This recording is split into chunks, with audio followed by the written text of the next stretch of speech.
Les grandes espérances de Charles Dickens, partie 13 du livre audio, chapitre 12 du tome 2. C'est en vain que j'essayerai de décrire l'étonnement et l'inquiétude d'Herbert quand lui, moi et Provis, nous nous assîmes devant le feu et que je lui confiai le secret tout entier. Je voyais mes propres sentiments se refléter sur ses traits et surtout ma répugnance envers l'homme qui avait tant fait pour moi. Mais ce qui eût suffi pour creuser un abîme entre cet homme et nous, s'il n'y avait eu rien d'autre pour nous diviser, c'eût été son triomphe pendant mon récit. À part le regret profond qu'il avait de s'être montré petit dans une certaine occasion, depuis son retour, point sur lequel il se mit à fatiguer Herbert, dès que ma révélation fut terminée, il n'avait pas la moindre idée qu'il me fût possible de trouver quelque chose à reprendre dans ma bonne fortune. Il se vantait d'avoir fait de moi un gentleman et d'être venu pour me voir soutenir ce rôle avec ses grandes ressources, tout autant pour moi que pour lui-même, que c'était une vanité fort agréable pour tous deux et que, tous deux, nous devions en être très fiers. Telle était la conclusion parfaitement établie dans son esprit. « Car, voyez-vous, vous qui êtes l'ami de Pip, dit-il à Herbert, après avoir discouru pendant un moment, je sais très bien qu'une fois, depuis mon retour, j'ai été petit pendant une demi-minute. J'ai dit à Pip que je savais que j'avais été petit.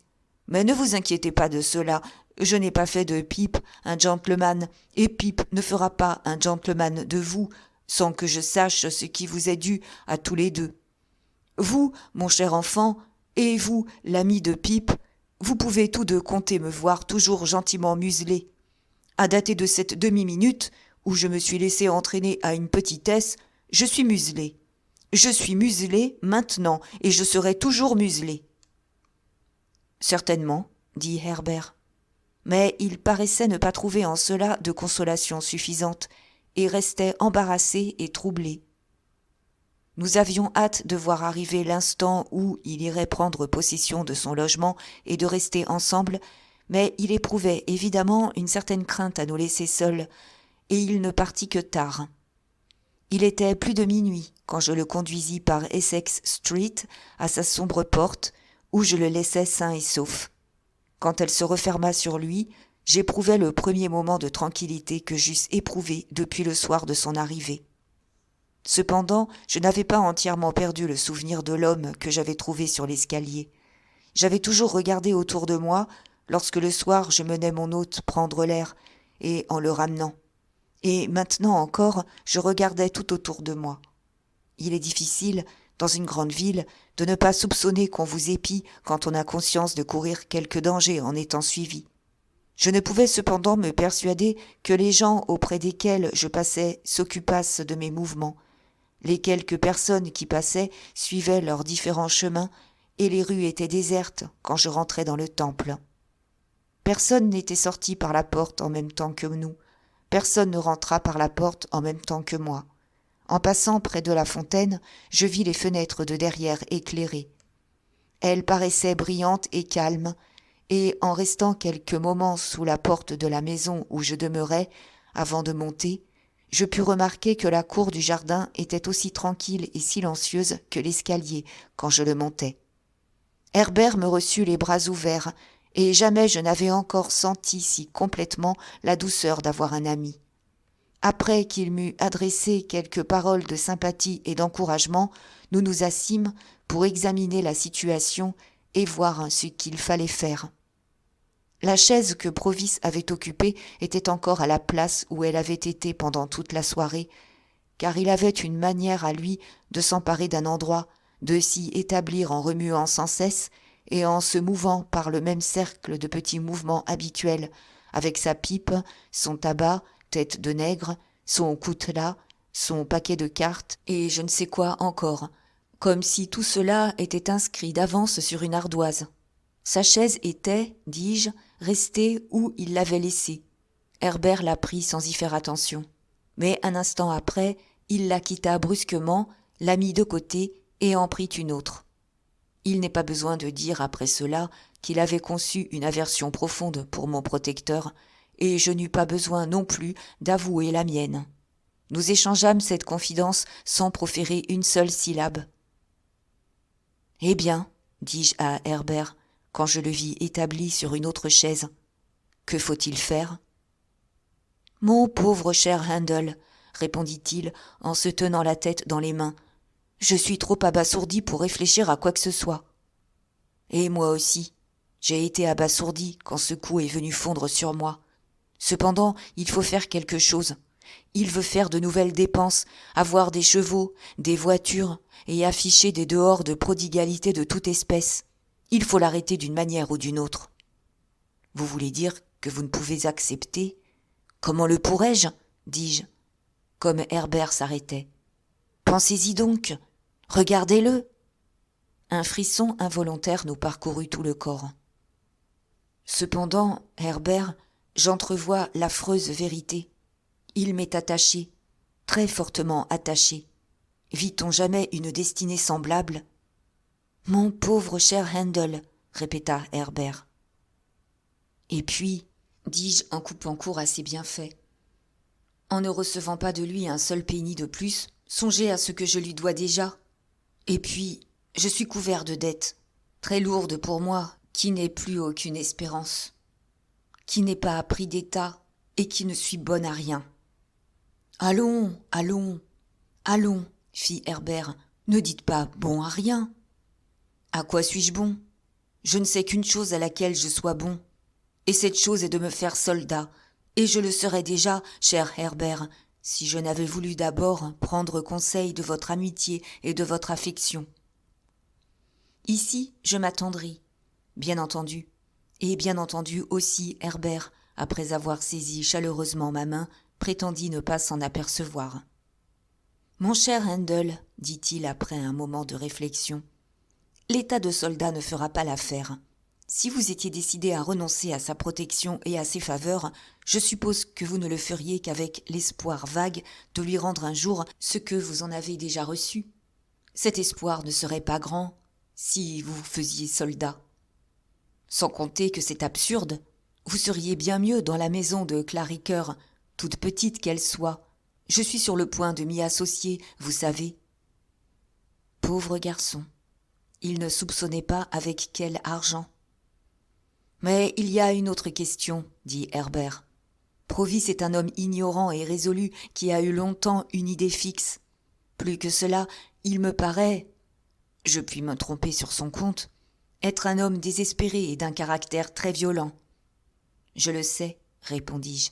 Laissez-moi vous raconter quelles preuves j'en ai eues. » Et je lui dis ce que j'avais passé sous silence dans mon récit, la rencontre avec l'autre forçat. « Voyez alors, dit Herbert, pensez qu'il vient ici au péril de sa vie pour la réalisation de son idée fixe. Au moment de cette réalisation, après toutes ses peines et son espoir, vous minez le terrain sous ses pieds, vous détruisez ses projets et vous lui enlevez le fruit de ses labeurs. Ne voyez-vous rien qu'il puisse faire sous le coup d'un tel désappointement ? Oui, Herbert, j'y ai songé et j'en ai rêvé. Depuis la fatale soirée de son arrivée, rien n'a été plus présent à mon esprit que la crainte de le voir se faire arrêter lui-même. Alors, vous pouvez compter, dit Herbert, qu'il y aurait grand danger à ce qu'il s'y exposât. C'est là le pouvoir qu'il exercera sur vous tant qu'il sera en Angleterre, et ce serait le plan qu'il adopterait infailliblement si vous l'abandonniez. Je fus tellement frappé d'horreur à cette idée, qui s'était tout d'abord présentée à mon esprit, que je me regardais en quelque sorte déjà comme son meurtrier.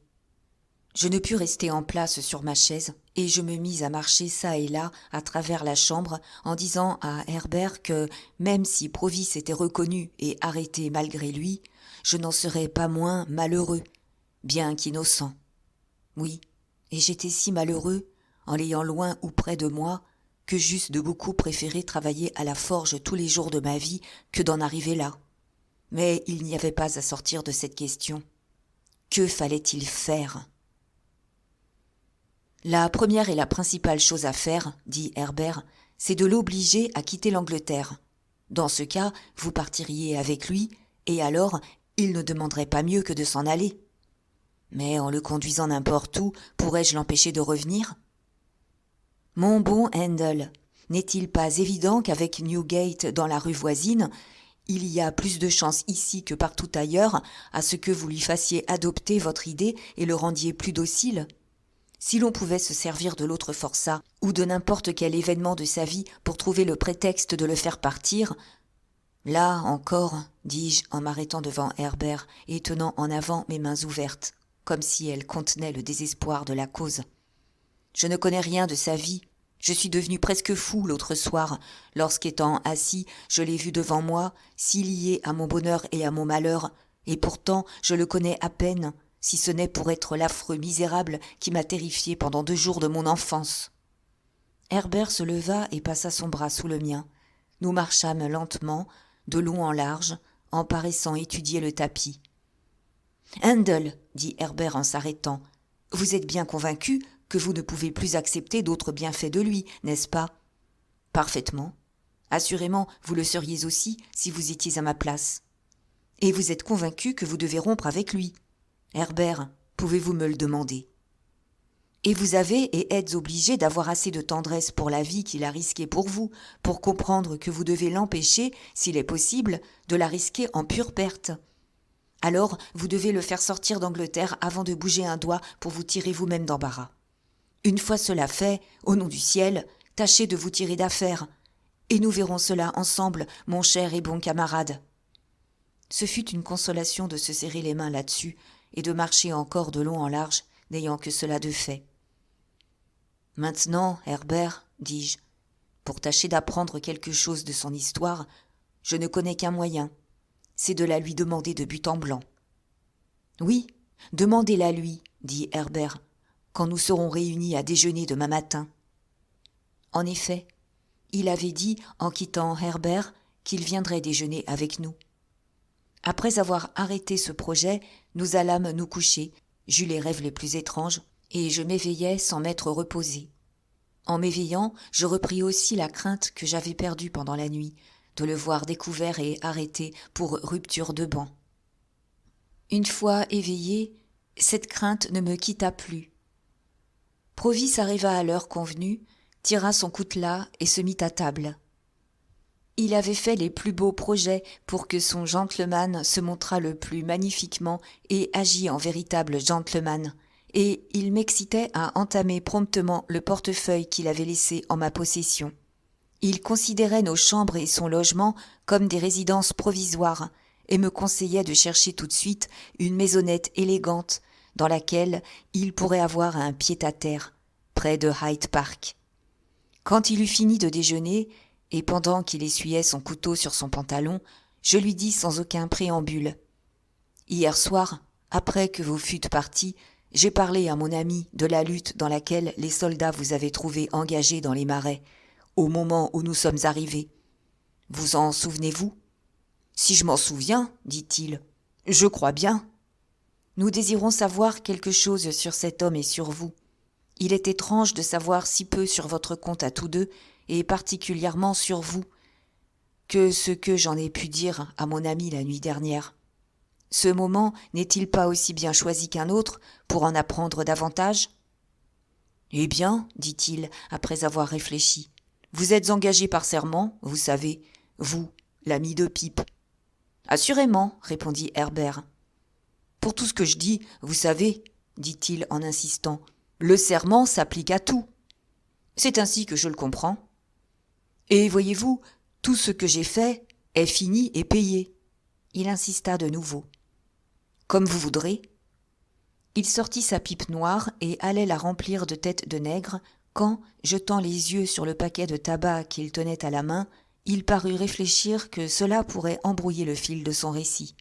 Il le rentra, ficha sa pipe dans une des boutonnières de son habit, étendit une main sur chaque genou et, après avoir considéré le feu d'un œil irrité pendant quelques moments, il se tourna vers nous et raconta ce qui suit. Chapitre 13. Cher garçon, et vous, ami de Pipe, je ne vais pas aller par 4 chemins pour vous dire ma vie, comme une chanson ou un livre d'histoire, mais je vais vous la dire courte et facile à saisir. Je vais vous la raconter tout de suite en 2 phrases d'anglais. En prison et hors de prison. En prison et hors de prison. En prison et hors de prison. Vous en savez tout ce qu'il y a à en savoir. Voilà ma vie en grande partie, jusqu'au jour où l'on m'embarqua, peu après que j'eusse fait la connaissance de Pip. On a fait de moi tout ce qu'il est possible, excepté qu'on ne m'a pas pendu. J'ai été enfermé aussi soigneusement qu'une théière d'argent. J'ai été transporté par-ci, transporté par-là. J'ai été mis à la porte de cette ville-ci, j'ai été mis à la porte de cette ville-là. On m'a attaché à un chantier. On m'a fouetté, tourmenté et réduit au désespoir. Je n'ai pas plus d'idée de l'endroit où je suis né que vous, si j'en ai autant. D'aussi loin que je me souvienne, je me vois dans le comté d'Essex, volant des navets pour me nourrir. Quelqu'un m'avait abandonné, un homme, à un chaudronnier. Il avait emporté le feu avec lui, et j'avais très froid. J'ai su que mon nom était Magwitch, et mon nom de baptême Abel. Comment l'ai-je su ? De même, sans doute, que j'ai appris que les oiseaux dans les haies s'appelaient pinsons, pierrots, grives. J'aurais pu supposer que ce n'étaient que des mensonges. Seulement, comme il arriva que les noms des oiseaux étaient vrais, j'ai supposé que le mien l'était aussi. Je ne brillais ni par le dehors, ni par le dedans, et de si loin que je puisse me souvenir, il n'y avait pas une âme qui supportât la vue du petit Abel Magwitch, sans en être effrayé, sans le repousser ou sans le faire prendre et arrêter. Je fus pris et repris, au point que j'ai grandi en prison. On me fit la réputation d'être incorrigible. « Voilà un incorrigible mauvais sujet, disait-on, aux visiteurs de la prison, en me montrant du doigt. Ce garçon-là, on peut le dire, est fait pour les prisons. Alors ils me regardaient et je les regardais, et quelques-uns d'entre eux mesuraient ma tête. Ils auraient mieux fait de mesurer mon estomac. D'autres me donnaient de petits livres religieux que je ne pouvais lire, et me tenaient des discours que je ne pouvais comprendre. Ils parlaient sans cesse du diable, mais qu'est-ce que j'avais à faire avec le diable ? Il fallait bien mettre quelque chose dans mon estomac, n'est-ce pas ? Mais voilà que je deviens petit, et je sais ce qui vous est dû, mon cher enfant, et à vous aussi, cher ami de Pip, n'ayez aucune crainte que je sois petit. Tout en errant, mendiant, volant, travaillant quelquefois, quand je le pouvais, pas aussi souvent que vous pourriez le croire, à moins que vous ne vous demandiez à vous-même si vous auriez été bien disposé à me donner de l'ouvrage. Un peu braconnier, un peu laboureur, un peu roulier, un peu moissonneur, un peu colporteur et un peu de toutes ces choses qui ne rapportent rien et vous mettent dans la peine, je devins homme. Un soldat déserteur, qui se tenait caché jusqu'au menton sous un tas de pommes de terre, m'apprit à lire, et un géant ambulant, qui, chaque fois qu'il signait son nom, gagnait 1 sou, m'apprit à écrire. Je n'étais plus enfermé aussi souvent qu'autrefois, mais j'usais encore ma bonne part de clés et de verrous. Aux courses d'Epsom, il y a quelque chose comme 20 ans, je fis la connaissance d'un homme auquel j'aurais fendu le crâne avec ce coutelas aussi facilement qu'une patte de homard, si je n'avais craint d'en faire sortir le diable. Compeyson était son vrai nom, et c'est l'homme, mon cher enfant, que vous m'avez vu assommer dans le fossé, ainsi que vous l'avez raconté à votre camarade hier soir, quand j'ai été parti. Il se posait en gentleman, ce Compeyson. Il avait été au collège et avait de l'instruction. C'était un homme au doux langage, et qui était initié aux manières des gens comme il faut. Il avait bonne tournure et bon air. La veille de la grande course, je le trouvai sur la bruyère, dans une baraque que je connaissais déjà. Il était, ainsi que plusieurs autres personnes, assis autour des tables, quand j'arrivai, et le maître de la baraque, qui me connaissait et aimait à plaisanter, l'interpella pour lui dire en me montrant « Je crois que voilà un homme qui fera votre affaire. » Compeyson m'examina avec attention, et je l'examinai aussi. Il avait une montre et une chaîne, une bague, une épingle de cravate et de beaux habits. « À en juger sur les apparences, vous n'êtes pas dans une bonne passe, me dit Compeyson. « Non, monsieur, et je n'y ai jamais été beaucoup. » Je sortais en effet de la prison de Kingston pour vagabondage. J'aurais pu y être pour quelque chose de plus, mais ce n'était pas. La fortune peut changer, peut-être la vôtre va-t-elle tourner, dit Compeyson. J'espère que cela se peut. Il y a de la place, dis-je. Que savez-vous faire, dit Compeyson. Manger et boire, dis-je, si vous voulez me trouver les choses nécessaires. Compeyson se mit à rire et m'examina scrupuleusement. Il me donna 5 shillings et prit rendez-vous pour le lendemain soir au même endroit. Je vins trouver Compeyson le lendemain soir au même endroit et Compeyson me proposa d'être son homme et son associé. Et quelles étaient les affaires de Compeyson dans lesquelles nous devions être associés? Les affaires de Compeyson, c'était d'escroquer, de faire des faux, de passer des billets de banque volés, et ainsi de suite. Tous les tours que Compeyson pouvait trouver dans sa cervelle, sans compromettre sa peau, et dont il pouvait tirer profit, et laisser toute la responsabilité à un autre. Telles étaient les affaires de Compeyson. Il n'avait pas plus de cœur qu'une lime de fer. Il était froid comme un mort. Et il avait la tête de diable dont j'ai parlé plus haut. Il y avait avec Compeyson un autre homme qu'on appelait Arthur. Ce n'était pas un nom de baptême, mais un surnom. Il était à son déclin. On aurait cru voir une ombre. Quelques années auparavant, lui et Compeyson avaient eu une mauvaise affaire avec une dame riche, et ils en avaient tiré pas mal d'argent. Mais Compeyson jouait et pariait, et il avait tout perdu. Arthur se mourait dans une horrible misère, et la femme de Compeyson, que Compeyson battait constamment, prenait pitié de lui quand elle pouvait, mais Compeyson n'avait pitié de rien, ni de personne. J'aurais pu prendre conseil d'Arthur, mais je n'en fis rien, et je ne prétends pas que ce fût par scrupule. Mais à quoi cela m'aurait-il servi, mon cher enfant, et vous, cher camarade de pipe? Je commençai donc avec Compeyson, et je fus un faible outil dans ses mains. Arthur demeurait dans le grenier de la maison de Compeyson, qui était près de Benford, et Compeyson tenait un compte exact de son logement et de sa pension, pour le jour où il trouverait plus d'avantage à le trahir. Mais Arthur eut bientôt réglé lui-même son compte. La 2e ou la 3e fois que je le vis, il arriva tout hors de lui, et avec toutes les allures de la folie, dans le parloir de Compeyson, à une heure très avancée de la soirée, n'ayant sur lui qu'une chemise de flanelle et ses cheveux tout mouillés. Il dit à la femme de Compeyson : « Sally, elle est actuellement près de moi là-haut, et je ne puis me débarrasser d'elle. Elle est tout en blanc, avec des fleurs blanches dans les cheveux, et elle est horriblement folle, et elle tient un linceul dans ses bras, et elle dit qu'elle le jettera sur moi à 5 heures du matin. » « Mais fou que vous êtes, dit Compeyson, ne savez-vous pas que celle dont vous voulez parler a une forme humaine ? Et comment pourrait-elle être entrée là-haut sans passer par la porte, par la fenêtre ou par l'escalier ? Je ne sais pas comment elle y est venue, dit Arthur en frissonnant d'horreur, mais elle est dans le coin au pied du lit, horriblement folle, et à l'endroit où son cœur est brisé, où vous l'avez brisé, il y a des gouttes de sang. Compeyson parlait haut, mais en réalité, il était lâche. « Monte avec ce radoteur malade, dit-il à sa femme. Et vous, Magwitch, donnez-lui un coup de main, voulez-vous ? Mais, quant à lui, il ne bougea pas. La femme de Compeyson et moi, nous reconduisîmes Arthur pour le remettre au lit, et il divagua d'une manière horrible. « Regardez-la donc !» criait-il en montrant un endroit où nous n'apercevions absolument rien. « Elle secoue le linceul sur moi. Ne la voyez-vous pas ? Voyez ses yeux ! N'est-ce pas horrible de la voir toujours folle ? » Puis il s'écria : « Elle va l'étendre sur moi. Ah, c'en est fait de moi. Enlevez-le lui. Enlevez-le lui. » Puis, tout en s'attachant à nous, il continuait à parler au fantôme et à lui répondre, jusqu'à ce que je crus à moitié le voir moi-même.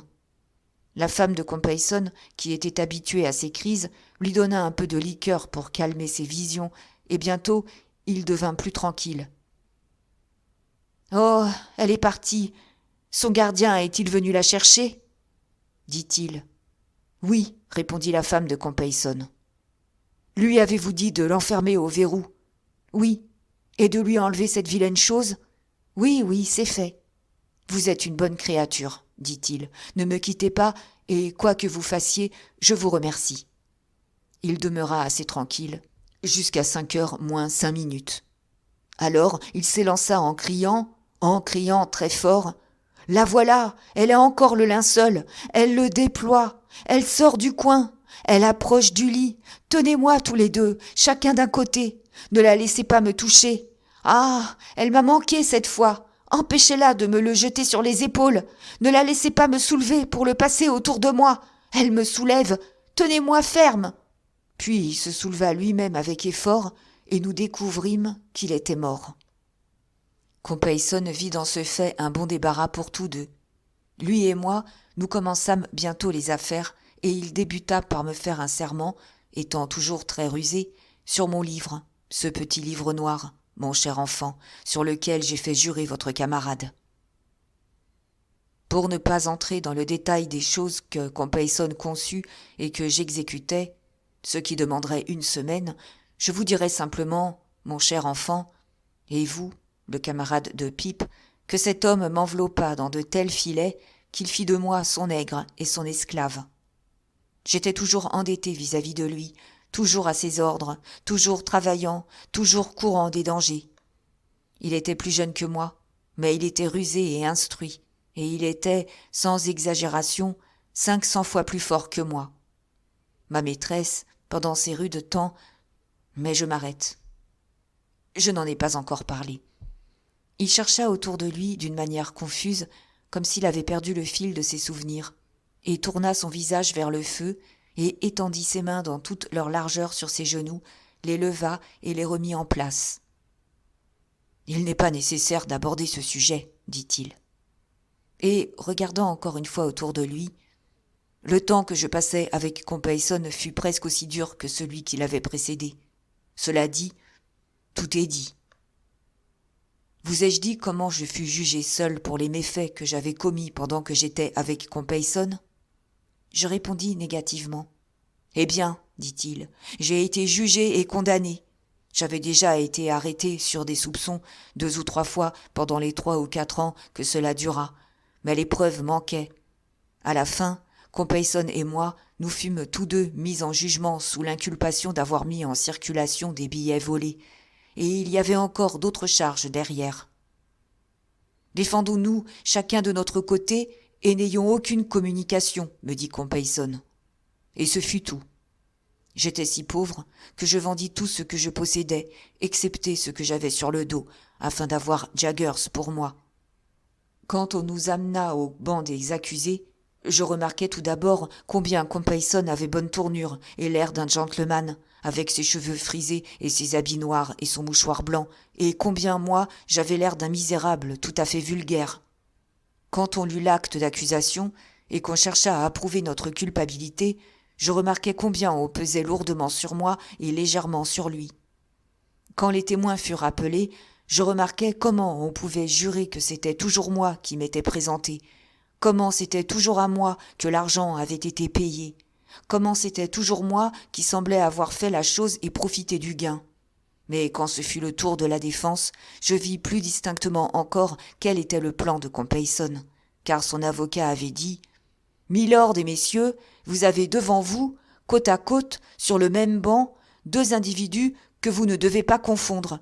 L'un, le plus jeune, bien élevé, dont on parlera comme il convient. L'autre, mal élevé, auquel on parlera comme il convient. L'un, le plus jeune, qu'on voit rarement apparaître dans les affaires de la cause, si jamais on l'y voit, est seulement soupçonné. L'autre, le plus âgé, qu'on voit toujours agir dans ces mêmes affaires, mène le crime au logis. Pouvez-vous balancer, s'il n'y a qu'un coupable dans cette affaire, à dire lequel ce doit être ? Et s'il y en a 2, lequel est pire que l'autre ? Et ainsi de suite. Et quand on arriva aux antécédents, il se trouva que Compeyson avait été en pension, que ses camarades de pension étaient dans telle ou telle position. Plusieurs témoins l'avaient connu au club et dans le monde, et n'avaient que de bons renseignements à donner sur lui. Quant à moi, j'étais en récidive, et l'on m'avait vu constamment par voie et chemin dans les maisons de correction et sous clé. Quand vint le moment de parler au juge, qui donc, sinon Compeyson, leur parla, en laissant retomber de temps en temps son visage dans son mouchoir blanc et avec des vers dans son discours encore. Moi, je pus seulement dire « Messieurs, cet homme qui est à côté de moi est le plus fameux scélérat. » Quand vint le verdict, Ce fut pour Compeyson qu'on réclama l'indulgence, en conséquence de ses bons antécédents, de la mauvaise compagnie qu'il avait fréquentée, et aussi en considération de toutes les informations qu'il avait données contre moi. Moi, je n'entendis d'autre mot que le mot « coupable ». Et quand je dis à Compeyson « Une fois sorti du tribunal, je t'écraserai le visage, misérable !» ce fut Compeyson qui demanda protection au juge, et l'on mit 2 geôliers entre nous. Il en eut pour 7 ans, et moi pour 14. Et encore, le juge, en le condamnant, ajouta qu'il le regrettait, parce qu'il aurait pu bien tourner. Quant à moi, le juge voyait bien que j'étais un vieux pécheur, aux passions violentes, ayant tout ce qu'il fallait pour devenir pire.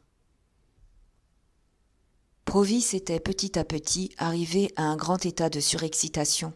Mais il se retint, poussa 2 ou 3 soupirs, avala sa salive un nombre de fois égal, et étendant vers moi sa main comme pour me rassurer, « Je ne vais pas me montrer petit, cher enfant, dit-il. » Il s'était échauffé à tel point qu'il tira son mouchoir et s'essuya la figure, la tête, le cou et les mains, avant de pouvoir continuer. Je dis à Compeyson que je jurais de lui écraser le visage, et je m'écriai « Que Dieu écrase le mien si je ne le fais pas !» Nous étions tous 2 sur le même ponton, mais je ne pus l'approcher de longtemps, malgré tous mes efforts. Enfin, j'arrivai derrière lui, et je lui frappai sur l'épaule pour le faire retourner et le souffleter. On nous aperçut, et on me saisit. Le cachot noir du ponton n'était pas des plus solides pour un habitué des cachots qui savait nager et plonger. Je gagnai le rivage et me cachai au milieu des tombeaux, enviant ceux qui y étaient couchés. C'est alors que je vous vis pour la première fois, mon cher enfant. Il me regardait d'un œil affectueux qui le rendait encore plus horrible à mes yeux, quoique j'eusse ressenti une grande pitié pour lui. C'est par vous, mon cher enfant, que j'appris que Compeyson se trouvait aussi dans les marais. Sur mon âme, je crois presque qu'il s'était sauvé par frayeur et pour s'éloigner de moi, ignorant que c'était moi qui avais gagné le rivage. Je le poursuivis, je le souffletai. « Et maintenant, lui dis-je, comme il ne peut rien m'arriver de pire et que je ne crains rien pour moi-même, je vais vous ramener au ponton. » Et je l'aurais traîné par les cheveux, en nageant si j'en avais eu le temps, et certainement je l'aurais ramené à bord sans les soldats qui nous arrêtèrent tous les 2. Malgré tout, il finit par s'en tirer. Il avait de si bons antécédents. Il ne s'était évadé que rendu à moitié fou par moi et par mes mauvais traitements. Il fut puni légèrement. Moi, je fus mis au fer. Puis on me ramena devant le tribunal et je fus condamné à vie. Je n'ai pas attendu la fin de ma peine, mon cher enfant, et vous, le camarade de pipe, puisque me voici. Il s'essuya encore, comme il l'avait fait auparavant, puis il tira lentement de sa poche son paquet de tabac. Il ôta sa pipe de sa boutonnière, la remplit lentement et se mit à fumer. « Il est mort ?» demandai-je après un moment de silence. « Qui cela, mon cher enfant ? Compeyson ? » « Il espère que je le suis. S'il est vivant, soyez-en sûr, dit-il avec un regard féroce. Je n'ai plus jamais entendu parler de lui. » Pendant ce temps, Herbert avait écrit quelques mots au crayon sur l'intérieur de la couverture d'un livre. Il me passa doucement le livre, pendant que Provis fumait sa pipe, les yeux tournés vers le feu, et je lus. Le jeune Havisham s'appelait Arthur. Compeyson est l'homme qui a prétendu aimer Miss Havisham. Je fermai le livre en faisant un léger signe de tête à Herbert, et je mis le livre de côté. Et sans rien dire, ni l'un ni l'autre, nous regardâmes tous les 2 Provis, pendant qu'il fumait sa pipe auprès du feu. Chapitre 14. Pourquoi m'arrêtai-je pour chercher combien, parmi les craintes suscitées par Provis, il y en avait qui se rapportaient à Estelle ? Pourquoi ralentirais-je ma course pour comparer l'état d'esprit dans lequel j'étais lorsque j'ai essayé de me débarrasser de la souillure de la prison avant de la rencontrer au bureau des voitures, avec l'état d'esprit dans lequel j'étais alors en réfléchissant à l'abîme qu'il y avait entre Estelle, dans tout l'orgueil de sa beauté, et le forçat évadé que je cachais ? La route n'en serait pas plus douce. Le but n'en serait pas meilleur. Il ne serait pas plus vite atteint, ni moi moins exténué. Le récit de Provis avait fait naître une nouvelle crainte dans mon esprit, ou plutôt il avait donné une forme et une direction plus précise à la crainte qu'il y avait déjà. Si Compeyson était vivant et découvrait que Provis était de retour, la conséquence n'était pas douteuse pour moi. Que Compeyson eût une crainte mortelle de lui, personne ne pouvait le savoir mieux que moi, et l'on avait peine à s'imaginer qu'un homme comme celui qu'il nous avait dépeint hésiterait à se débarrasser d'un ennemi redouté par le moyen le plus sûr, c'est-à-dire en se faisant son dénonciateur. Je n'avais jamais soufflé, ni ne voulais jamais souffler un mot d'Estelle à Provis. Du moins, j'en prenais la résolution. Mais je dis à Herbert qu'avant de partir, je croyais devoir aller voir Miss Havisham et Estelle. Cette idée me vint quand nous nous retrouvâmes seuls le soir du jour où Provis nous avait raconté son histoire. Je résolus d'aller à Richmond le lendemain et j'y allai. Quand j'arrivai chez Mrs. Brandley, la femme de chambre d'Estelle vint me dire qu'Estelle était allée à la campagne. « Où ? À Satis House, comme de coutume. »« Non pas comme de coutume, dis-je, car elle n'y est jamais allée sans moi. Quand doit-elle revenir ?» Il y avait dans la réponse qu'on me fit un air de réserve qui augmenta ma perplexité. Cette réponse fut que la femme de chambre croyait qu'Estelle ne reviendrait que pour peu de temps. Je ne pouvais rien tirer de cela, si ce n'est qu'on avait voulu que je n'en tirasse rien, et je rentrai chez moi dans un inconcevable état de contrariété. J'eus une autre consultation de nuit avec Herbert, après que Provis fut rentré chez lui. Je le reconduisais toujours, et j'avais toujours soin de bien regarder autour de moi, et nous résolûmes de ne rien dire de mes projets de départ, jusqu'à mon retour de chez Miss Havisham. En même temps, Herbert et moi, nous devions réfléchir séparément à ce qu'il conviendrait le mieux de dire à Provis pour le déterminer à quitter l'Angleterre avec moi.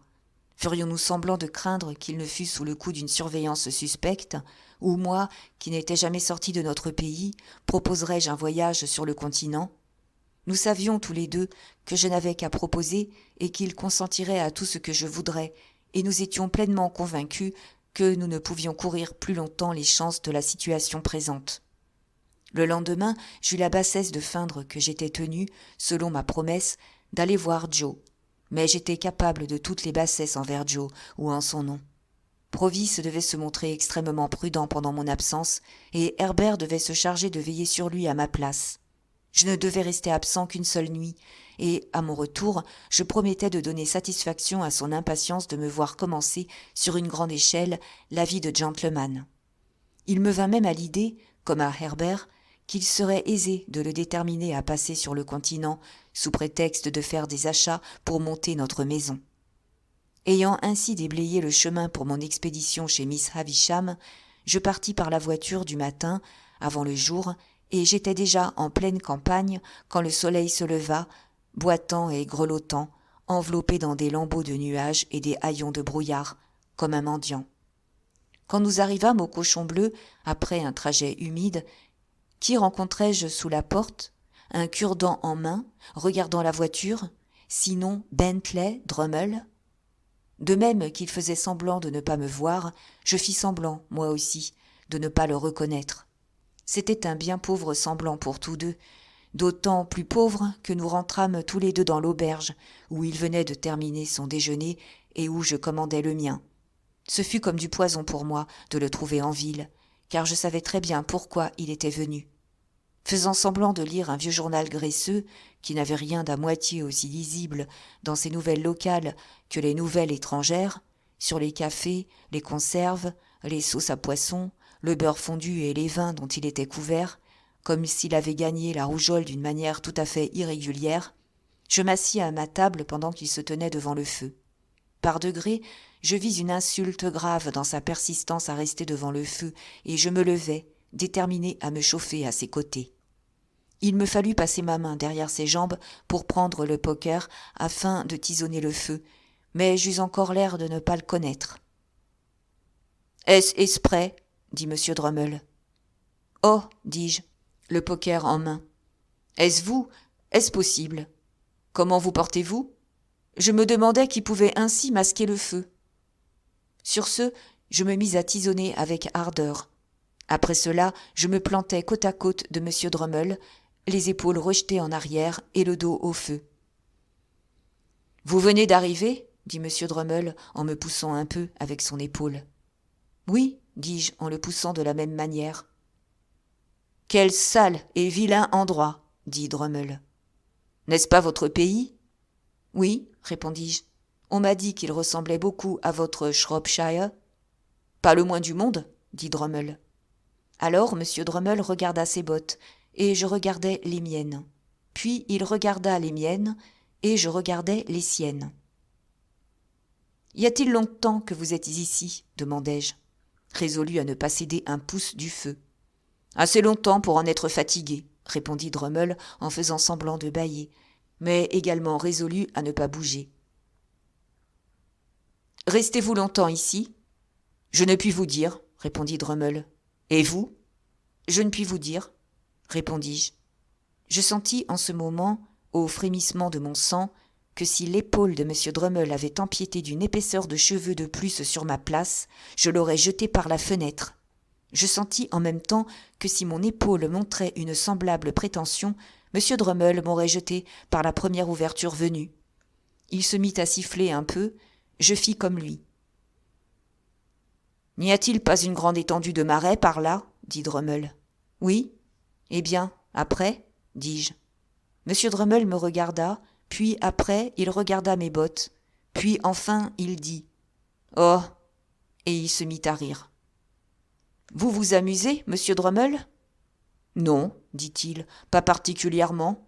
Je vais faire une promenade à cheval. Je veux explorer ces marais pour mon plaisir. Il y a dans les villages environnants, à ce qu'on m'a dit, de curieuses petites auberges et de jolies petites forges. Est-ce vrai ? Garçon ? Monsieur ? Mon cheval est-il prêt ? Il est devant la porte, monsieur. Écoutez-moi bien à présent. La dame ne montera pas à cheval aujourd'hui. Le temps est trop mauvais. Très bien, monsieur. Et je ne rentrerai pas, parce que je dîne chez cette dame. Très bien, monsieur. Alors Drummle me regarda.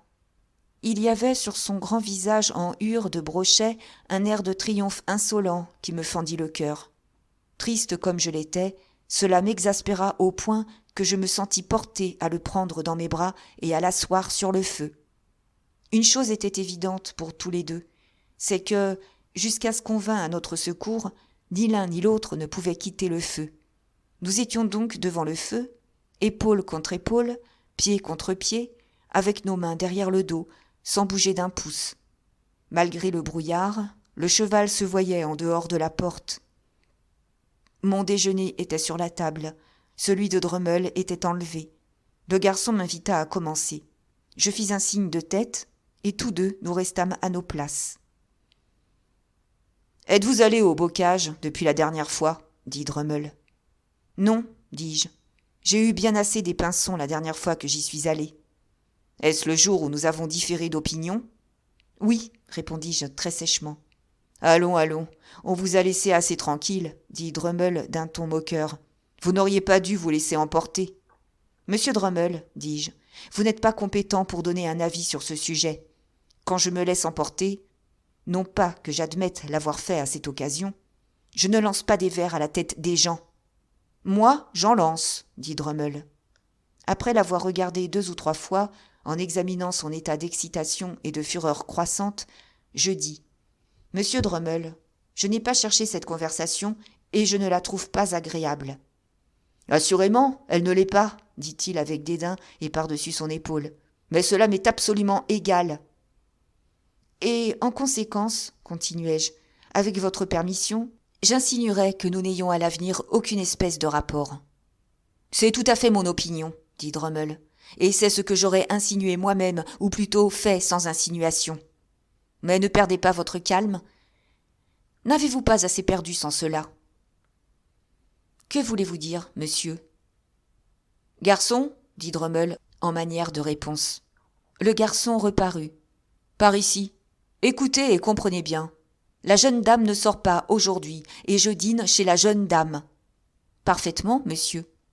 Après que le garçon eut touché de la paume de sa main ma théière qui se refroidissait rapidement, qu'il m'eût regardé d'un air suppliant et qu'il eût quitté la pièce, Drummle, tout en ayant pris soin de ne pas bouger l'épaule qui me touchait, prit un cigare de sa poche, en mordit le bout, mais ne fit pas mine de bouger.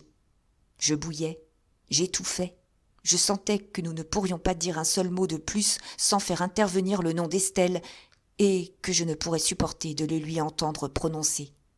En conséquence, je tournai froidement les yeux de l'autre côté du mur, comme s'il n'y avait personne dans la chambre, et je me forçai au silence. Il est impossible de dire combien de temps nous aurions pu rester dans cette position ridicule sans l'arrivée de 3 fermiers aisés, amenés, je pense, par le garçon. Ils entrèrent dans la salle en déboutonnant leurs paletots et en se frottant les mains, et comme ils s'avançaient vers le feu, nous fûmes obligés de leur céder la place. Je vis Drummle, par la fenêtre, saisir les rênes de son cheval et se mettre en selle, avec sa manière maladroite et brutale, en chancelant à droite, à gauche, en avant et en arrière. Je croyais qu'il était parti quand il revint demander du feu pour le cigare qu'il tenait à la bouche et qu'il avait oublié d'allumer. Un homme, dont les vêtements étaient couverts de poussière, apporta ce qu'il réclamait. Je ne pourrais pas dire d'où il sortait, était-ce de la cour intérieure, de la rue ou d'autre part? Et comme Drummle se penchait sur sa selle en allumant son cigare, en riant et en tournant la tête du côté des fenêtres de l'auberge, le balancement d'épaules et le désordre des cheveux de cet homme me fit souvenir d'Orlik. Trop complètement hors de moi pour m'inquiéter si c'était lui ou non, ou pour toucher au déjeuner, je lavai ma figure et mes mains salies par le voyage, et je me rendis à la mémorable vieille maison, qu'il eût été beaucoup plus heureux pour moi de n'avoir jamais vue, et dans laquelle jamais je n'aurais dû entrer. Chapitre 15. Dans la chambre où était la table de toilette et où les bougies brûlaient accrochées à la muraille, je trouvai Miss Havisham et Estelle. Miss Havisham assise sur un sofa près du feu et Estelle sur un coussin à ses pieds. Estelle tricotait et Miss Havisham la regardait. Toutes deux levèrent les yeux quand j'entrai, et toutes deux remarquèrent du changement en moi. Je vis cela au regard qu'elles échangèrent. « Et quel vent, dit Miss Havisham, vous pousse ici, Pip ?» Bien qu'elle me regardât fixement, je vis qu'elle était quelque peu confuse. Estelle posa son ouvrage sur ses genoux, leva les yeux sur nous, puis se remit à travailler. Je m'imaginais lire dans le mouvement de ses doigts aussi clairement que si elle me l'eût dit dans l'alphabet des sourds-muets, qu'elle s'apercevait que j'avais découvert mon bienfaiteur. « Miss Havisham, dis-je, je suis allée à Richmond pour parler à Estelle, et trouvant que le vent l'avait poussée ici, je l'ai suivie. Miss Havisham me faisant signe pour la 3e ou 4e fois de m'asseoir, je pris la chaise placée auprès de la table de toilette que j'avais vue si souvent occupée par elle. Avec toutes ces ruines à mes pieds et autour de moi, il me semblait que c'était bien en ce jour la place qui me convenait. Ce que j'ai à dire à Miss Estelle, Miss Havisham, je le dirai devant vous dans quelques moments. Cela ne vous surprendra pas, cela ne vous déplaira pas. Je suis aussi malheureux que vous ayez jamais pu désirer me voir. » Miss Havisham continuait à me regarder fixement. Je voyais, au mouvement des doigts d'Estelle, pendant qu'il travaillait, qu'elle était attentive à ce que je disais, mais elle ne levait pas les yeux. J'ai découvert qu'elle est mon protecteur. Ce n'est pas une heureuse découverte, et il n'est pas probable qu'elle élève jamais ni ma réputation, ni ma position, ni ma fortune, ou quoi que ce soit. Il y a des raisons qui m'empêchent d'en dire davantage. Ce n'est pas mon secret, mais celui d'un autre. Comme je gardais le silence pendant un moment, regardant Estelle et cherchant comment continuer, Miss Havisham répéta « Ce n'est pas votre secret, mais celui d'un autre ? Eh bien ?» Quand pour la première fois vous m'avez fait venir ici, Miss Havisham, quand j'appartenais au village là-bas, que je voudrais bien n'avoir jamais quitté, je suppose que je vins réellement ici comme tout autre enfant aurait pu y venir, comme une espèce de domestique, pour satisfaire vos caprices et en être payé. « Ah, Pip, répliqua Miss Havisham en secouant la tête avec calme, vous croyez ? Est-ce que Monsieur Jaggers ? « Monsieur Jaggers, dit Miss Havisham en me répondant d'une voix ferme, n'avait rien à faire là-dedans et n'en savait rien. S'il est mon avoué, et s'il est celui de votre bienfaiteur, c'est une coïncidence. Il a de semblables relations avec un assez grand nombre de personnes, et cela a pu arriver naturellement. Mais, n'importe comment, cette coïncidence est arrivée. Soyez convaincus qu'elle n'a été amenée par personne. » Tout le monde aurait pu voir dans son visage hagard qu'il n'y avait jusqu'ici ni subterfuge ni dissimulation dans ce qu'elle venait de dire. « Mais lorsque je suis tombé dans l'erreur où je suis resté si longtemps, du moins, vous m'y avez entretenu, dis-je. « Oui, répondit-elle en faisant encore un signe. Je vous ai laissé aller. Était-ce de la bonté ? Qui suis-je ? S'écria Miss Havisham en frappant sa canne sur le plancher et se laissant emporter par une colère si subite qu'Estelle leva sur elle des yeux surpris. Qui suis-je ? Pour l'amour de Dieu ? Pour avoir de la bonté ? J'avais élevé une bien faible plainte et je n'avais même pas eu l'intention de le faire. Je le lui dis lorsqu'elle se rassit plus calme après cet éclat. « Eh bien, dit-elle. Après ? J'ai été généreusement payée ici pour mes anciens services, dis-je pour la calmer. En étant mis en apprentissage, et je n'ai fait ces questions que pour me renseigner personnellement. Ce qui suit a un but différent et, je l'espère, plus désintéressé. En entretenant mon erreur, Miss Havisham, vous avez voulu punir et contrarier, peut-être sauriez-vous trouver mieux que moi les termes qui pourraient exprimer votre intention sans vous offenser, vos égoïstes parents. Je l'ai fait, dit-elle, mais ils l'ont voulu, et vous aussi. Quelle a été mon histoire pour que je me donne la peine de les avertir ou de les supplier, eux ou vous, pour qu'il en soit autrement ? Vous vous êtes tendu vos propres pièges, et ce n'est pas moi qui les ai tendus. Après avoir attendu qu'elle redevint calme, car ses paroles éclataient en cascades sauvages et inattendues, je continuai. J'ai été jeté dans une famille de vos parents, Miss Havisham, et je suis resté constamment au milieu d'eux depuis mon arrivée à Londres. Je sais qu'ils ont été de bonne foi et trompés sur mon compte, comme je l'ai été moi-même, et je serais faux et bas si je ne vous disais pas, que cela vous soit agréable ou non, que vous faites sérieusement injure à monsieur Mathieu Pocket et à son fils Herbert si vous supposez qu'ils sont autre chose que généreux, droits, ouverts et incapables de quoi que ce soit de vil ou de lâche. Ce sont vos amis, dit Miss Havisham. Ils se sont faits mes amis, dis-je, quand ils supposaient que j'avais pris leur place et quand Sarah Pocket, Miss Georgina et Mistress Camille n'étaient pas mes amis, je pense. Le contraste de mes amis avec le reste de sa famille semblait, j'étais bien aise de le voir, les mettre bien avec elle.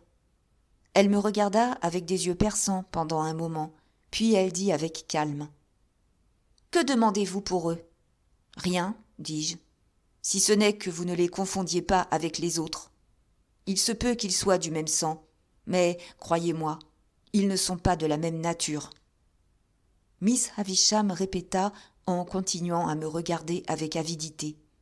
« Que demandez-vous pour eux ? » ?»« Je ne suis pas assez rusée, vous le voyez, répondis-je, sentant bien que je rougissais un peu, pour pouvoir vous cacher, quand bien même je le désirerais, que j'ai quelque chose à vous demander, Miss Havisham. Si vous pouviez disposer de quelque argent pour rendre à mon ami Herbert un service pour le reste de ses jours, mais ce service, par sa nature, doit être rendu sans qu'il s'en doute. Je vous dirai comment. « Pourquoi faut-il que cela se fasse sans qu'il s'en doute ?» demanda-t-elle en appuyant sa main sur sa canne afin de me regarder plus attentivement. « Parce que, dis-je, j'ai commencé moi-même à lui rendre service il y a plus de 2 ans sans qu'il le sache, et que je ne veux pas être trahi. Par quelle raison suis-je incapable de continuer ? Je ne puis vous le dire. C'est une partie du secret d'un autre et non pas le mien. » Elle détourna peu à peu les yeux de moi et les porta sur le feu. Après l'avoir contemplé pendant un temps qui, dans le silence, à la lumière des bougies qui brûlaient lentement, me parut bien long, elle fut réveillée par l'écroulement de quelques charbons enflammés, et regarda de nouveau de mon côté, d'abord d'une manière vague, puis avec une attention graduellement concentrée. Pendant tout ce temps, Estelle tricotait toujours. Quand Miss Havisham eut arrêté son attention sur moi, elle dit, en parlant comme s'il n'y avait pas eu d'interruption dans notre conversation, « Ensuite ?» « Estelle, » dis-je en me tournant vers elle, en essayant de maîtriser ma voix tremblante, « vous savez que je vous aime. Vous savez que je vous aime depuis longtemps, et que je vous aime tendrement. » Ainsi interpellée, Estelle leva les yeux sur mon visage, et ses doigts continuèrent leur travail, et elle me regarda sans changer de contenance. Je vis que Miss Havisham portait les yeux tantôt de moi à elle, tantôt d'elle à moi. J'aurais dit cela plus tôt, sans ma longue erreur. Cette erreur m'avait fait espérer que Miss Havisham nous destinait l'un à l'autre, et, pensant que vous ne pouviez rien y faire vous-même, quelles que fussent vos intentions, je me suis retenu de le dire. Mais je dois l'avouer maintenant. Sans rien perdre de sa contenance impassible et ses doigts allant toujours, Estelle secoua la tête. « Je sais, dis-je en réponse à ce mouvement, je sais que je n'ai pas l'espoir de pouvoir jamais vous appeler ma femme, Estelle. J'ignore ce que je vais devenir, combien malheureux je serai, où j'irai.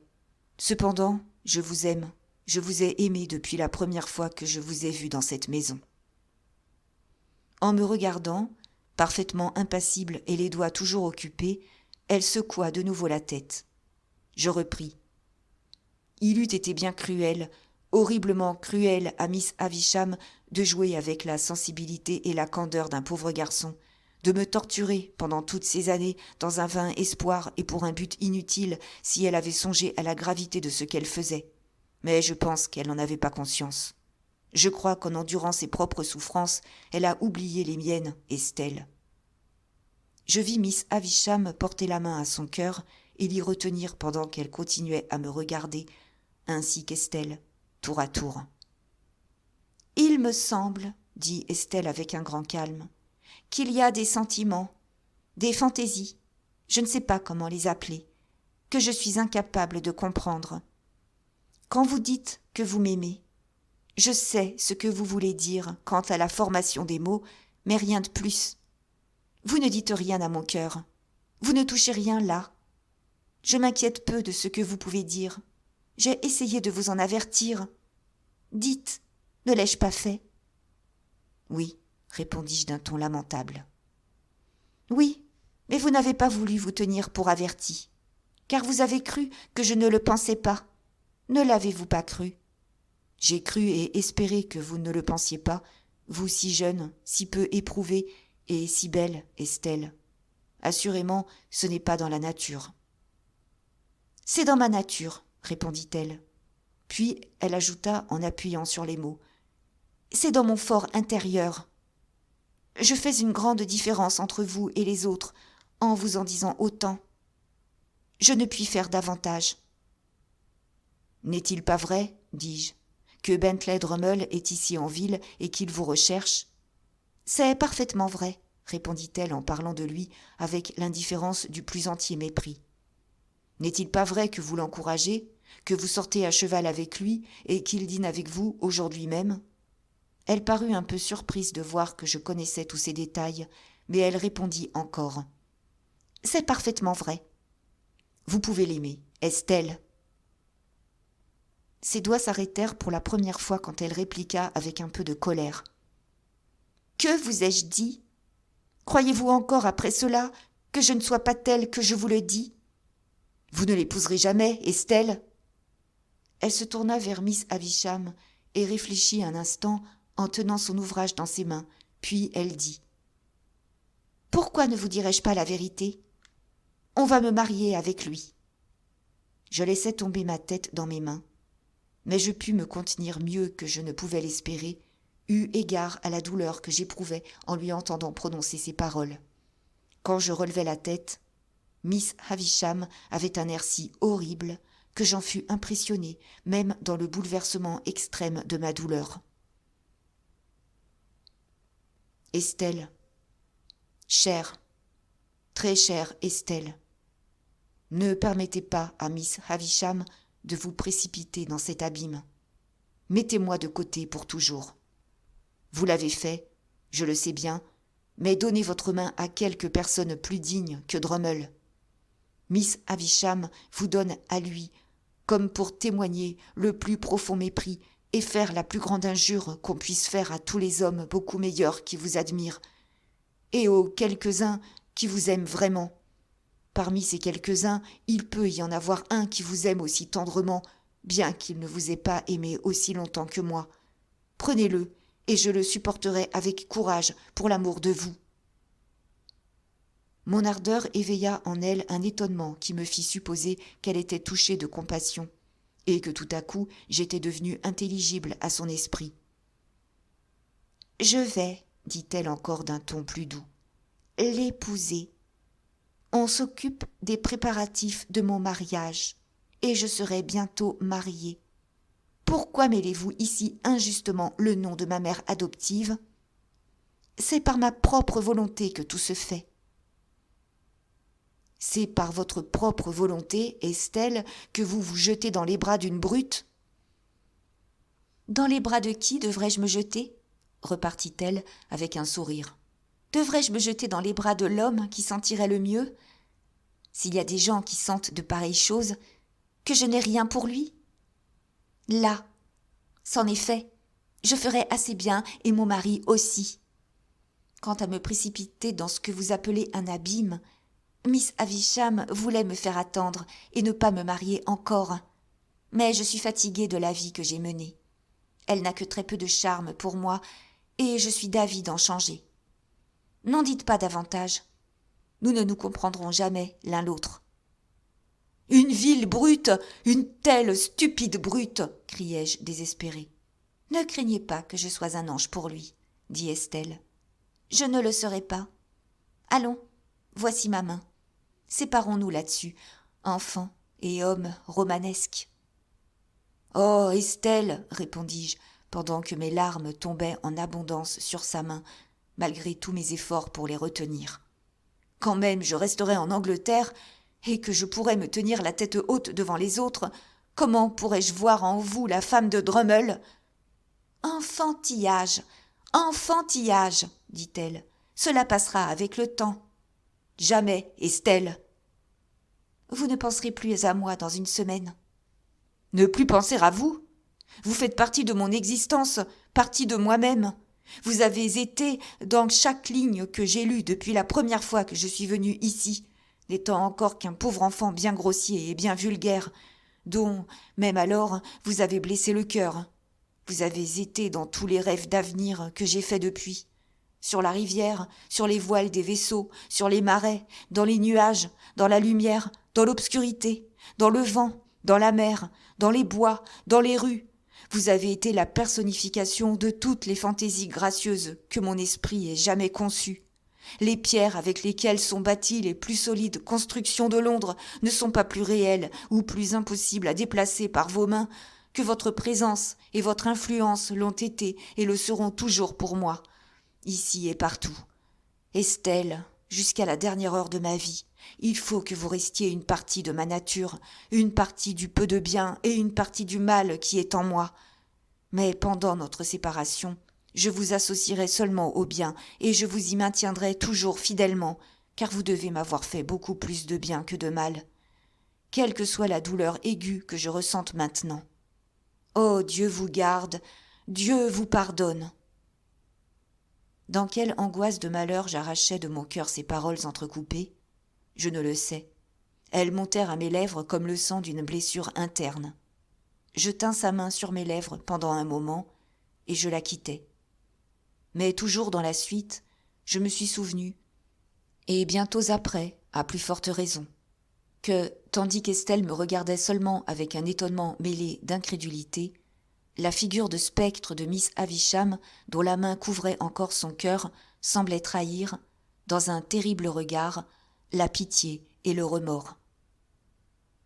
Tout est dit, tout est fini. Tout était si bien dit et si bien fini que, lorsque je franchis la porte, la lumière du jour paraissait d'une couleur plus sombre que lorsque j'étais entrée. Pendant un instant, je me cachai parmi les ruelles et les passages, et ensuite je partis pour faire à pied toute la route jusqu'à Londres. Car j'avais à ce moment tellement repris mes esprits que je réfléchis que je ne pouvais pas retourner à l'hôtel et y voir Drummle, que je ne pourrais pas supporter d'être assis dans la voiture et m'entendre adresser la parole, que je ne pouvais rien faire de mieux pour moi-même que de me fatiguer. Il était plus de minuit quand je traversais le pont de Londres. Passant par les étroits labyrinthes des rues qui, à cette époque, longeaient à l'ouest la rive du fleuve qui faisait partie du comté de Middlesex, mon plus court chemin pour gagner le temple était de suivre la rivière par Whitefriars. On ne m'attendait que le lendemain, mais j'avais mes clés, et si Herbert était couché, je pouvais gagner mon lit sans le déranger. Comme il arrivait rarement que j'entrasse par la porte de Whitefriars, quand le temple était fermé, et que j'étais très crotté et très fatigué, je ne me formalisais pas en voyant le portier m'examiner avec beaucoup d'attention en tenant la porte entr'ouverte pour me laisser passer. Pour aider sa mémoire, je lui dis mon nom. « Je n'en étais pas bien certain, monsieur, mais je le pensais. Voici une lettre, monsieur. La personne qui l'a apportée a dit que vous soyez assez bon pour la lire à la lanterne. » Très surpris de cette recommandation, je pris la lettre. Elle était adressée à Philip Peep, Esquire, et au haut de l'enveloppe étaient ces mots. « Veuillez lire cette lettre ici même. » Je l'ouvris, le portier m'éclairait, et je lus, de la main de Wemmick. « Ne rentrez pas chez vous. » Chapitre 16. M'éloignant de la porte du temple aussitôt après avoir lu cet avis, je gagnai de mon mieux Fleet Street. Là, je montai dans un fiacre attardé et me fis conduire au Hummums dans Covent Garden. À cette époque, on pouvait toujours y trouver un lit à n'importe quelle heure de la nuit. Le portier, en me donnant accès à son guichet toujours ouvert, alluma la chandelle qui venait la première en ligne sur son casier et me conduisit droit à la chambre dont le numéro venait le premier sur sa liste. C'était une sorte de voûte au rez-de-chaussée sur le derrière, avec un lit monstre à 4 colonnes couvrant en despote la place tout entière, mettant arbitrairement une de ses jambes dans la cheminée et une autre dans la porte, en écrasant le misérable petit lavabo d'une manière complètement divine et juste. Comme j'avais demandé une veilleuse, le garçon de service m'avait apporté, avant de me quitter, la bonne vieille veilleuse constitutionnelle des temps vertueux, un objet semblable au fantôme d'une canne qui se cassait instantanément quand on y touchait, auquel on ne pouvait rien allumer et qui était placé solitairement au fond d'une haute tour en fer blanc, percée de trous ronds, qui, sur le mur, avait l'air d'yeux tout grands ouverts.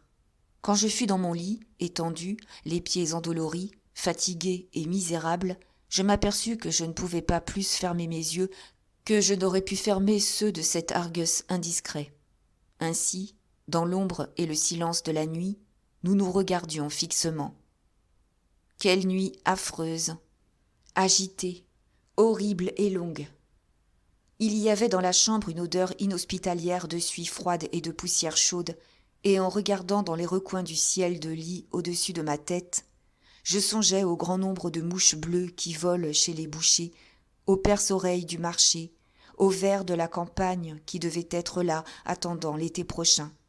Ceci me conduisit à me demander si quelques-uns de ces insectes tombaient quelquefois, et alors je m'imaginais sentir de petites chutes sur mon visage. Une suite de pensées désagréables me suggéra que j'avais un autre voisinage plus redoutable sur mon dos. Après être resté couché tout éveillé pendant un certain temps, les voix extraordinaires qui se dégagent du silence nocturne commencèrent à se faire entendre. Le cabinet murmurait, la cheminée soupirait, le petit lavabo craquait et une corde de guitare vibrait de temps à autre dans la commode.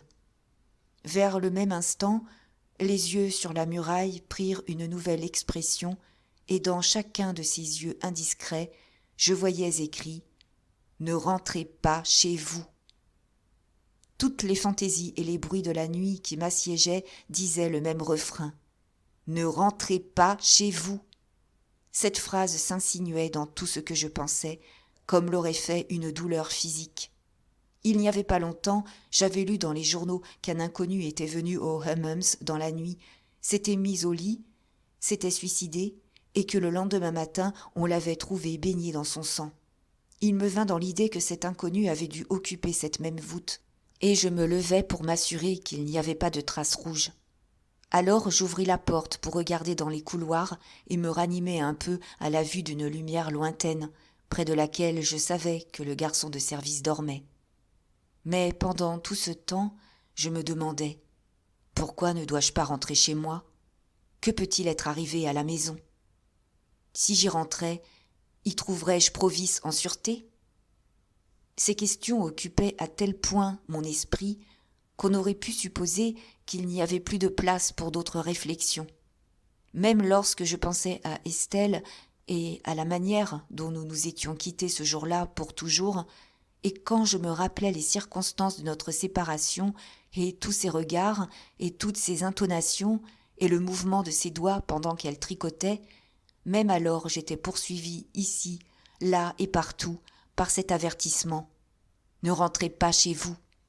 Quand à la fin je m'assoupis, à force d'épuisement d'esprit et de corps, cela devint un immense verbe imaginaire qu'il me fallut conjuguer à l'impératif présent. Ne rentre pas chez toi. Qu'il ne rentre pas chez lui. Ne rentrons pas chez nous. Qu'ils ne rentrent pas chez eux. Et puis virtuellement. Je ne puis pas et je ne dois pas rentrer chez moi. Je ne pouvais pas, ne voulais pas et ne devais pas rentrer chez moi, jusqu'à ce que je sentisse que j'allais devenir fou. Je me roulais sur l'oreiller et regardais les grands ronds fixes sur la muraille. J'avais recommandé que l'on m'éveillât à 7 heures, car il était clair que je devais voir Wemmick avant toute autre personne, et également clair que c'était là une circonstance pour laquelle il ne fallait lui demander que ses sentiments de Walomorph. Ce fut pour moi un grand soulagement de sortir de la chambre où j'avais passé la nuit si misérablement, et il ne fut pas nécessaire de frapper 2 fois à la porte pour me faire sauter de ce lit d'inquiétude. À 8 heures, j'étais en vue des murs du château. La petite servante entrait justement dans la forteresse avec 2 petits pains chauds. Je passai la poterne et franchis le pont-levis en même temps qu'elle. J'arrivai ainsi sans être annoncé pendant que Wemmick préparait le thé pour lui et pour son père. Une porte ouverte m'offrait en perspective le vieux au lit. « Tiens, monsieur Pipe, dit Wemmick, vous êtes donc revenu ?»« Oui, répondis-je, mais je ne suis pas rentré chez moi. »« C'est très bien, dit-il en se frottant les mains. J'ai laissé un mot pour vous à chacune des portes du temple, à tout hasard. Par quelle porte êtes-vous entré ? » Je le lui dis. « J'irai à toutes les autres dans la journée, dit Wemmick, et je détruirai les lettres. C'est une bonne règle de ne jamais laisser de preuves écrites, quand on peut l'éviter, parce qu'on ne sait jamais si cela ne servira pas contre soi un jour. Je vais prendre une liberté avec vous. Vous est-il égal de faire cuire cette saucisse pour le vieux ? Je répondis que je serais enchantée de le faire. Alors, vous pouvez aller à votre ouvrage, Mary Ann, dit Wemmick à la petite servante. Ce qui nous laisse seuls, vous voyez, monsieur Pipe, ajouta-t-il en clignant de l'œil pendant qu'elle s'éloignait. Je le remerciai de son amitié et de sa prudence, et nous continuâmes à causer à voix basse pendant que je faisais griller la saucisse et qu'il beurrait la mie du petit pain de son père. Maintenant, monsieur Pipe, vous savez, nous nous comprenons. Nous sommes dans nos capacités personnelles et privées, et ce n'est pas d'aujourd'hui que nous sommes engagés dans une transaction confidentielle. Les sentiments officiels sont une chose, mais nous sommes extra-officiels pour le moment. Je fis un signe d'assentiment cordial. J'étais tellement surexcitée que j'avais déjà enflammé la saucisse du vieux comme une torche et que j'avais été obligée de l'éteindre. J'ai accidentellement appris hier matin, me trouvant dans un certain lieu où je vous ai conduit une fois, même entre vous et moi, il vaut mieux ne pas dire les noms, quand on peut l'éviter. Beaucoup mieux, dis-je, je vous comprends. J'ai appris là, par hasard, hier matin, dit Wemmick, qu'une certaine personne, qui n'est pas entièrement étrangère aux colonies et qui n'est pas non plus dénuée d'un certain avoir, je ne sais pas qui cela peut être réellement, nous ne nommerons pas cette personne. C'est inutile, dis-je. Avait fait quelques petites tours dans certaines parties du monde où vont bien des gens, pas toujours pour satisfaire leurs inclinations personnelles et qui n'est pas tout à fait sans rapport avec les dépenses du gouvernement. En regardant sa figure, je fis un véritable feu d'artifice de la saucisse du vieux, et cela apporta une grande distraction dans mon attention et dans celle de Wemmick. Je lui fis mes excuses. Cette personne disparaissant de cet endroit, et personne n'entendant plus parler d'elle dans les environs, dit Wemmick, on a formé des conjectures et soulevé des théories. J'ai aussi appris que vous aviez été surveillé dans votre appartement de la cour du jardin au temple, et que vous pourriez l'être encore. Par qui ? dis-je. Je ne voudrais pas entrer dans ces détails, dit Wemmick évasivement. Cela pourrait empiéter sur ma responsabilité officielle. J'ai appris cela comme j'ai appris bien d'autres choses curieuses en d'autres temps, dans le même lieu. Je ne vous dis pas cela sur des informations reçues, je l'ai entendu. Il me prit des mains la fourchette à rôtir et la saucisse, tout en parlant, et disposa convenablement sur un petit plateau le déjeuner de son père. Avant de le lui servir, il entra dans sa chambre avec une serviette propre qu'il attacha sous le menton du vieillard. Il le souleva, mit son bonnet de nuit de côté et lui donna un air tout à fait crâne.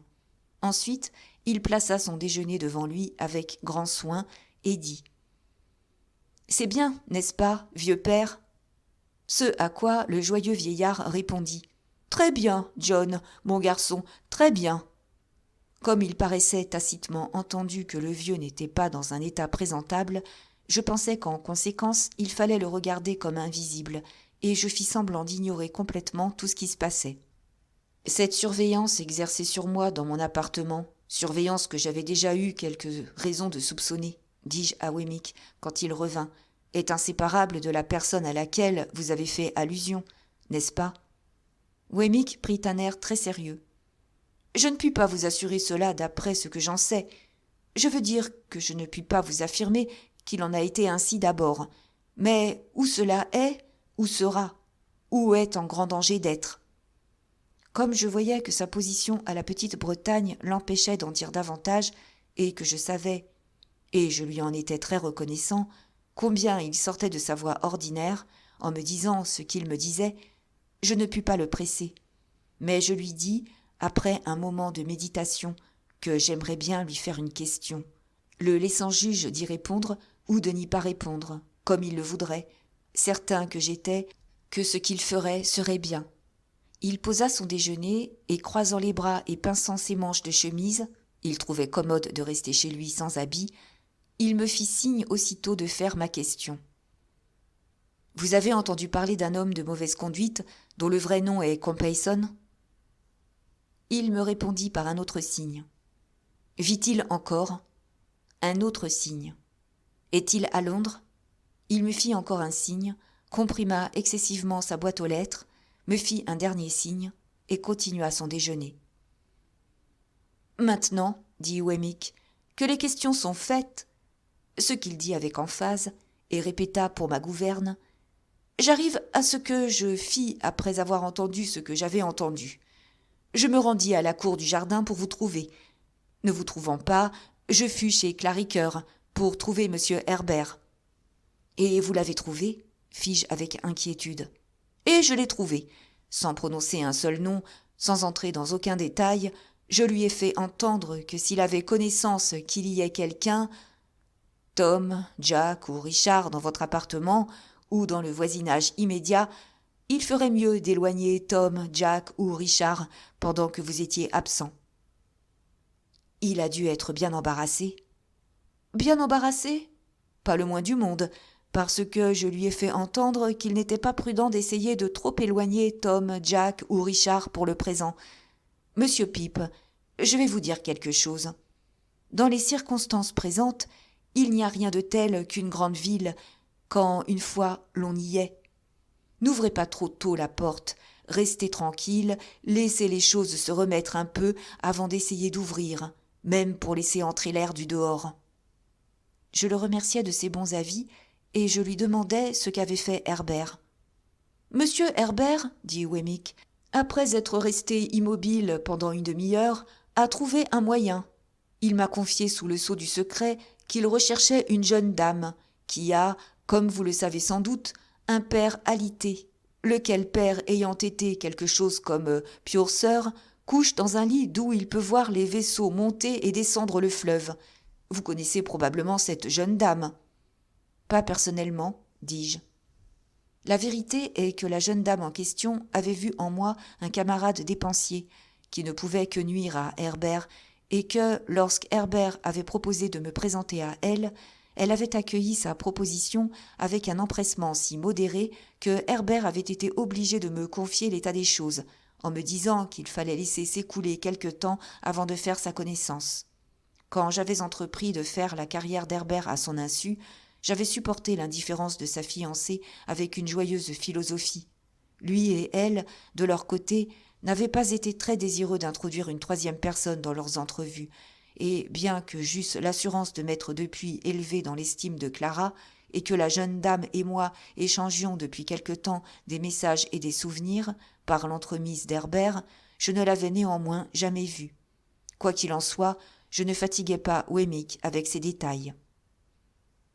Monsieur Herbert me demanda, dit Wemmick, si la maison aux fenêtres cintrées qui se trouve à côté de la rivière, dans l'espace compris entre Limehouse et Greenwich, et qui est tenue, à ce qu'il paraît, par une très respectable veuve, qui a un des étages supérieurs à louer, ne pourrait pas, selon moi, servir de retraite momentanée à Tom, Jack ou Richard. Je trouvais cela très convenable, pour 3 raisons que je vais vous donner. Primo, c'est loin de votre quartier et loin de l'agglomération ordinaire des rues grandes ou petites. Secundo, sans en approcher vous-même, vous pourriez toujours être à portée d'avoir de nouvelles de Tom, Jack ou Richard par M. Herbert. Tertio, après un certain temps et quand cela sera prudent, si vous voulez glisser Tom, Jack ou Richard à bord de quelque paquebot étranger, c'est tout près. Réconforté par ces considérations, je remerciai Wemmick à plusieurs reprises, et je le priai de continuer. « Eh bien, monsieur Herbert se jeta dans l'affaire avec une ferme volonté, et vers 9 heures hier soir, il installait Tom, Jack ou Richard, n'importe lequel, ni vous ni moi n'avons besoin de le savoir, dans la maison avec le plus grand succès. À l'ancien logement, on laissa entendre qu'il était appelé à Douvres, et de fait, il prit la route de Douvres et fit un coude pour revenir. Maintenant, un autre grand avantage de tout cela, c'est que tout a été fait sans vous, et que si quelqu'un a épié vos mouvements, on saura que vous étiez loin, à plusieurs milles, et occupé de toute autre chose. Cela détournera les soupçons et les embrouillera, et c'est pour la même raison que je vous ai recommandé, quand même vous reviendriez hier soir, de ne pas rentrer chez vous. Cela apportera encore plus de confusion, c'est tout ce qu'il faut. » Wemmick, ayant terminé son déjeuner, regarda sa montre et commença à mettre son paletot. « Et maintenant, monsieur Pip, dit-il, les mains encore dans ses manches, j'ai probablement fait tout ce que je pouvais faire. Mais si je puis faire davantage au point de vue de Walworth, et dans ma capacité strictement personnelle et privée, je serais aise de le faire. Voici l'adresse. Il ne peut y avoir d'inconvénient à ce que vous alliez ce soir voir par vous-même que tout est bien pour Tom, Jack ou Richard avant de rentrer chez vous. Mais quand une fois vous serez retourné chez vous, ce qui est une autre raison pour que vous n'y soyez pas rentré hier soir, ne revenez pas ici. Vous y êtes le bienvenu, c'est certain, monsieur Pip. » Ses mains n'étaient pas encore tout à fait sorties des manches de son habit, je les pris et les secouai. « Et laissez-moi finalement appuyer sur un point important pour vous. » En disant cela, il mit ses mains sur mes épaules et il ajouta d'une voix basse et solennelle tout à la fois. « Tâchez ce soir de vous emparer de ces valeurs portatives. Vous ne savez pas ce qui peut lui arriver. Ayez soin qu'il n'arrive rien à ces valeurs portatives. » Désespérant tout à fait de bien faire comprendre à Wemmick mes intentions sur ce point, je lui dis que j'essayerais. « Il est l'heure, dit Wemmick, et il faut que je parte. Si vous n'aviez rien de mieux à faire jusqu'à la nuit, voilà ce que je vous conseillerais de faire. Vous semblez très fatigué, et cela vous ferait beaucoup de bien de passer une journée tranquille avec le vieux. Il va se lever tout à l'heure, et vous mangerez un petit morceau de... Vous vous rappelez le cochon ? Sans doute, dis-je. Eh bien, un petit morceau de cette pauvre petite bête. Cette saucisse que vous avez grillée en était. C'était sous tous les rapports un cochon de première qualité. Goûtez-le, quand ce ne serait que parce que c'est une vieille connaissance. « Adieu, père, dit-il avec un air joyeux. « Adieu, John, adieu, mon garçon, cria le vieillard de l'intérieur de la maison. Je m'endormis bientôt devant le feu de Wemmick, et le vieux et moi nous goûtâmes la société l'un de l'autre, en dormant plus ou moins pendant toute la journée. Nous eûmes pour dîner une queue de porc et des légumes récoltés sur la propriété, et je faisais des signes de tête au vieux avec une bonne intention, toutes les fois que je manquais de le faire accidentellement. Quand il fit tout à fait nuit, je laissai le vieillard préparer le feu pour faire rôtir le pain, et je jugeais, au nombre de tasses à thé, aussi bien qu'au regard qu'il lançait aux 2 petites portes de la muraille, que Miss Skiffins était attendue.